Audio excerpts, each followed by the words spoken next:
성경 읽어드립니다. 양문교회 박철효 목사입니다. 오늘 우리가 함께 살펴보게 될 하나님 말씀은 구약 성경의 선지서 예레미야서입니다. 먼저 역사 속에서의 예레미야서 위치를 살펴보시면은 지난번에 함께 살펴본 도표입니다. 이스라엘 역사 속에서 남유다의 멸망의 시대와 함께하고 있는 선지자가 예레미야임을 알 수 있습니다. 그리고 이 예레미야가 활동했던 때에 같이 활동했던 선지자를 찾아본다면은 스바냐, 하박국과 그리고 포로기에 활동했던 에스겔, 다니엘까지도 함께 생각해 볼 수 있습니다. 그리고 예레미야는 바벨론의 침공을 받아서 유다가 멸망하는 그 시대까지의 내용을 다루고 있습니다. 예레미야는 예루살렘 북쪽으로부터 약 3km 떨어져 있는 아나돗이라는 도시의 제사장 hil기야의 아들이었습니다. 그가 초반에 활동했던 예레미야서 초반에 활동했던 장소는 예루살렘을 중심으로 하여서 활동을 하였고, 이제 후반부에는 강제로 애굽으로 끌려가서 활동을 하다가 죽음을 당한 것으로 알려져 있습니다. 그가 선포한 내용은 무엇이었느냐? 유다 나라가 곧 멸망할 것이다 라는 내용이었습니다. 그래서 이러한 일이 속히 이루어지기 전에 속히 바벨론에 항복하라. 그 나라를, 자기 나라를 공격하는 바벨론에 항복할 것을 명하였습니다. 이 내용이 사실은 참 전하기 힘든 내용입니다. 그래서 많은 사람들에게 매국노로 많은 핍박을 받기도 했던 선지자가 바로 이 예레미야였습니다. 이 예레미야가 활동을 했던 시대에 또 등장하는 많은 왕들이 있습니다. 예레미야서를 읽다가 보면은 왕들의 이름이 많이 등장을 하는데요. 그래서 유다의 마지막 왕들의 순서를 또 역사를 살펴보시면은 이 예레미야서를 읽을 때 많은 도움이 됩니다. 먼저 예레미야가 활동을 시작했던 시대는 요시야 왕의 시대였습니다. 8살의 왕위에 올라서 유다 나라의 마지막 증운기를 이끌었던 요시야 왕인데요. 그가 31년 동안 왕위에 있다가 무기또에서 애굽의 왕 바로 느고와 싸우다가 죽음을 당합니다. 그 이후에 요시야를 이어서 왕위에 오른 사람은 여호아하스, 살룸이라고 불리는 여호아하스라는 왕이었습니다. 그는 23세에 왕위에 올라서 약 3개월 동안 왕위에서 머물다가 애굽으로 끌려가 죽음을 당합니다. 그리고 여호아하스에 이어서 왕위에 오른 자는 그의 형이었던 요시야의 아들 여호야김, 25세에 왕위에 올라서 약 11년 동안 유다를 다스리게 되어집니다. 그리고 이 여호야김이 죽고 나서는 그의 아들인 여호야긴, 여고냐라고 부르기도 하는데요. 왕위에 오릅니다. 18세에 왕위에 올라서 역시 3개월 정도 나라를 다스리다가 이 여고냐는 바벨론으로 포로로 잡혀가게 되어집니다. 자, 그리고 나서 여호야긴이 포로로 잡혀가고 나서 유다의 마지막으로 왕으로 세움을 당하는 자가 누군가 보면은 요시야의 아들 시드기야, mat단이야라고도 불리우는 시드기야가 21세에 다시 왕위에 오르게 됩니다. 그래서 총 11년 동안 나라를 다스리다가 이 유다 나라가 결국 멸망하기에 이르게 됩니다. 예레미야는 바로 이 요시야 때로부터 시작해서 여호아하스, 여호야김, 여호야긴, 그리고 시드기야 시대에 이르기까지 5명의 왕이 나라를 다스리던 이 시대를 전부 사역을 했던 그러한 선지자였습니다. 그리고 예레미야서에서는 이 여호야김, 여호아하스, 또 시드기야라는 이러한 이름들이 곳곳에 등장을 하는데 순서가 역사 순으로 기록되어져 있지는 않고 그 이야기별로 기록되어져 있어서 가끔은 시드기야 이야기가 나오다가 또 여호야김의 이야기가 나오는 등의 역사적으로는 시간적으로는 앞뒤가 왔다 갔다 하면서 읽을 수 있습니다. 그래서 그 등장하는 왕의 이름을 주목하여서 이때가 언제인지를 알면서 말씀을 읽을 때에 조금 더 이해가 편한 것을 우리가 알 수 있습니다. 자, 이 예레미야서의 역사적 배경을 순서대로 좀 살펴보면은 예레미야의 사역의 시작은 요시야 왕 13년 때부터입니다. 그래서 여호아스와 여호야김, 여호야긴, 시드기야 시대를 거쳐서 총독 그달랴가 유다를 다스리던 그 시대까지 사역을 하다가 애굽으로 잡혀가서 죽음을 당하는 그러한 모습을 볼 수 있습니다. 자, 그 가운데 여호야김이 다스렸던 시대에 바벨론이 처음 이 유다를 침략합니다. 1차 바벨론 침략이라고 말하는데요. BC 605년경에 이루어집니다.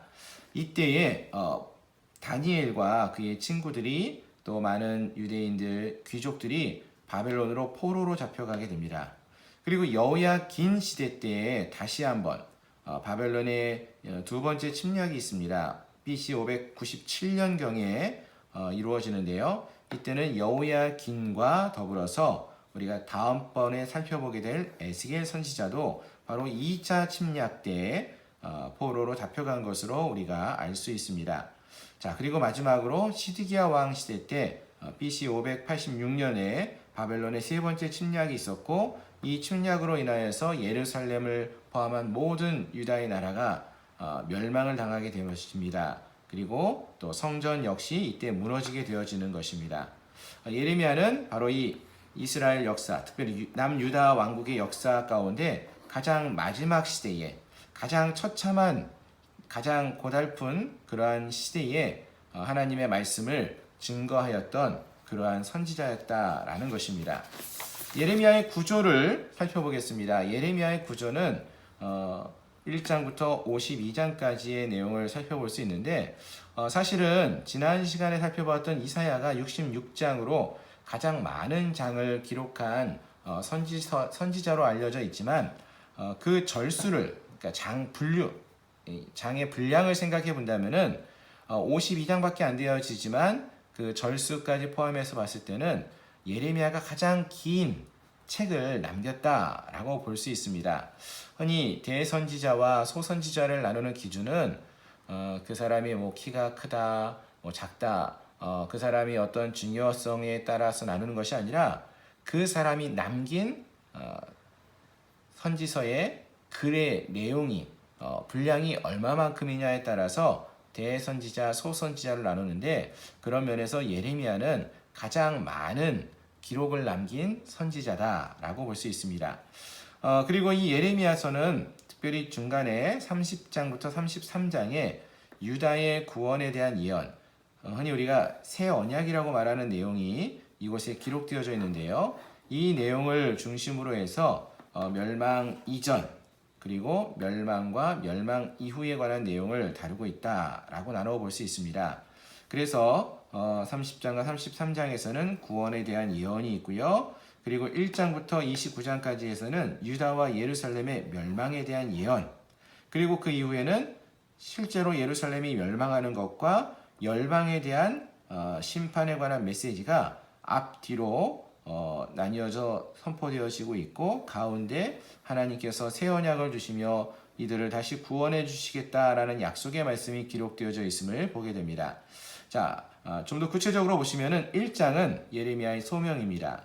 2장부터 25장에서는 유다에 관한 심판의 메시지, 26장부터 29장은 예레미야의 순환에 관한 이야기, 30장부터 33장은 유다의 구원의 예언, 새 언약, 34장부터 45장은 예루살렘이 곧 멸망하게 될 것이다 라고 선포하다가 멸망당하는 그러한 이야기가 기록되어져 있습니다. 그리고 46장부터 52장은 열방에 대한 심판과 예레미야의 죽음에 관한 내용이 기록되어져 있습니다. 이 예레미야는 또한 오랜 기간 동안에 하나님의 말씀을 선포했을 뿐만 아니라 많은 긴 말씀을 전하기도 했고요. 또 이 예레미야가 하나님의 말씀을 전할 때에도 말로서도 참 많이 전했지만 상징적인 행동을 참 많이 한 선지자였습니다. 뭐 예를 들면은 토기를 깨어뜨리면서 말씀을 전하기도 했고요. 허리띠를 땅속에 숨겨두어서 그 허리띠가 썩어지는 모습을 보여주기도 했고요. 직접 목에 멍에를 메고 너희가 이와 같이 멍에를 메고 바벨론에 끌려가게 될 것이다 라고 예언을 하기도 합니다. 또 전쟁이 지금 한창 일어나고 있었고요. 그리고 곧 포로로 끌려가서 나라가 멸망할 것이다 라고 예언하면서도 아나돗의 밭을 구입하는 일도 했었고요.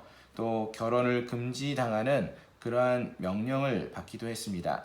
이러한 행동들을 상징적인 행동을 참 많이 한 선지자가 예레미야였는데요. 그럼 왜 선지자는 이러한 상징적인 행동을 많이 했느냐? 이는 심판이 그만큼 긴급하게 이루어질 것이다. 곧 하나님의 심판이 유다 땅에 이루어지게 될 것이다. 그러니 속히 회개하고 돌이키라. 하나님 말씀에 귀를 기울이라 라는 심판의 긴급성에 관한 메시지가 있는 것이고, 또 하나는 이 하나님의 말씀을 듣는 자들, 즉 예루살렘의 백성들, 유다의 백성들이 그 마음이 완악했기 때문에 말씀을 전했는데도 귀를 막고 듣지 않았다는 것입니다. 그러면은 듣지 않는 자들을 위해서 포기하느냐? 그렇지 않고 하나님은 예레미야를 통해서 보다 강력한 메시지를 전하는 것이죠. 흔히 교육적인 방법, 교육학에 있어서도 말로만 강의를 하는 것, 가르치는 것이 아니라 이러한 어떤 시청각을 이용하면은 그 가르침에 대한 효과가 훨씬 강력해집니다.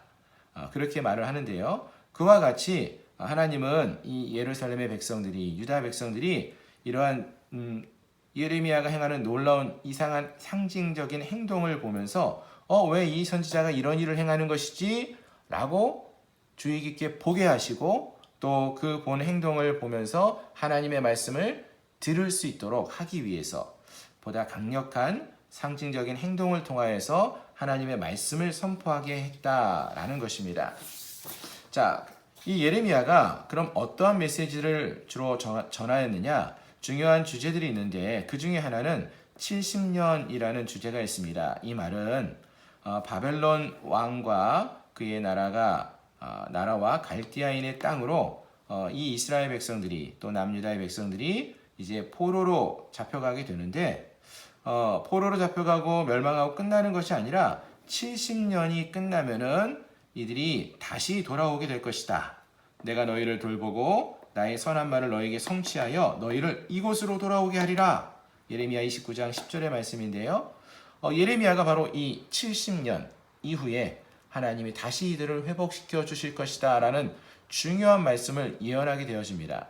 그래서 그 이후에 등장하는 선지자들, 특별히 다니엘과 같은 선지자도 이 예레미야가 선포했던 이 70년에 대한 메시지를 받아서 너희가, 즉 바벨론 땅에 머물고 있는 포로된 너희들이 다시 돌아갈 것을 깨달을 것을 말씀하는 그러한 메시지가 선지서들의 공통적으로 등장하게 되어지는 것이죠. 또 다른 주제 중에 하나는 아까도 말씀드렸던 예레미야 30장부터 33장까지에 나오는 새 언약이라는 메시지입니다. 특별히 예레미야 31장 31절부터 33절이 가장 핵심적인 내용을 다루고 있는데요. 여호와 말씀이라 라고 하면서 보라, 날이 이르리니 내가 이스라엘 집과 유다 집에 새 언약을 맺으리라 라고 말을 합니다. 근데 이 새 언약이 어떤 것인지를 좀 더 구체적으로 설명하는 말씀이 나오는 것이, 이 언약은 내가 그들의 조상들의 손을 잡고 애굽 땅에서 인도하여 내던 날에 맺은 것과 같지 않다. 즉 애굽 땅에서 인도하여 내던 날에 맺었던 언약, 바로 시내산에서 맺었던 시내산 언약과 같지 않다라는 것입니다. 율법을 지키라라는 그러한 시내산 언약, 다른 말로 옛 언약이라고 말하는데요. 그것과 다른 내가 이스라엘 집과 맺을 언약은, 새 언약은 이러하니 곧 내가 나의 법을 그들의 속에 두며 그들의 마음에 기록하여 나는 그들의 하나님이 되고 그들은 내 백성이 될 것이라. 즉 새 언약은 시내산에서 하나님이 돌판에 기록해 주었던 십계명을 대표로 하는 그러한 언약과 다르게 이제는 하나님을 그 마음으로 믿고 따르면은 구원에 이르게 된다라는 그러한 언약의 말씀을 새롭게 전해주는 그러한 말씀이 바로 이 예레미야서에 기록되어져 있습니다. 이 새 언약은 궁극적으로 신약의 예수님을 통하여서 확증되어지고 성취되어짐을 알 수 있지요. 자, 정리해 보면은 예레미야는 예루살렘의 멸망이라는 정말로 가슴 아픈 메시지를 전했던 눈물의 선지자였습니다. 예레미야서 곳곳에서 예레미야는 내 눈은 눈물의 근원이 됐고 내 백성을 위하여 주야로 울리로다. 나의 심령이 너희 교만으로 말미암아 은밀한 곳에서 울 것이며 눈물 흘려 통곡하리라 라고 말하면서 이 예루살렘의 멸망이라는 정말 가슴 아픈 메시지를 눈물로 전한 선지자였습니다. 또 여러 가지 상징적인 행동을 정말로 행하기 힘든 그러한 말씀을 행동으로 말로 전했던 선지자였습니다. 오늘 이 시대에 하나님의 말씀을 우리도 이 예레미야 선지자와 같이 전해야 할 줄로 믿습니다. 곧 이 시대가 죄악으로 인하여서 이 땅이 멸망할 것이다 라는 것이 하나님이 전하는 메시지인데, 그 이전에 우리가 회개하고 돌이켜야 한다라는 것인데, 이 말씀을 정말 이 가슴 아픈 메시지를 우리도 눈물로 기도하며 이 땅의 백성들에게 전하고, 또 정말로 하기 힘든 그러한 행동들이라 할지라도 용납하고 용서하고 사랑으로 대하는 그러한 행위로서 하나님의 사랑을 전할 수 있는 그러한 하나님의 귀한 백성들이 되시기를 주님의 이름으로 축원합니다. 감사합니다.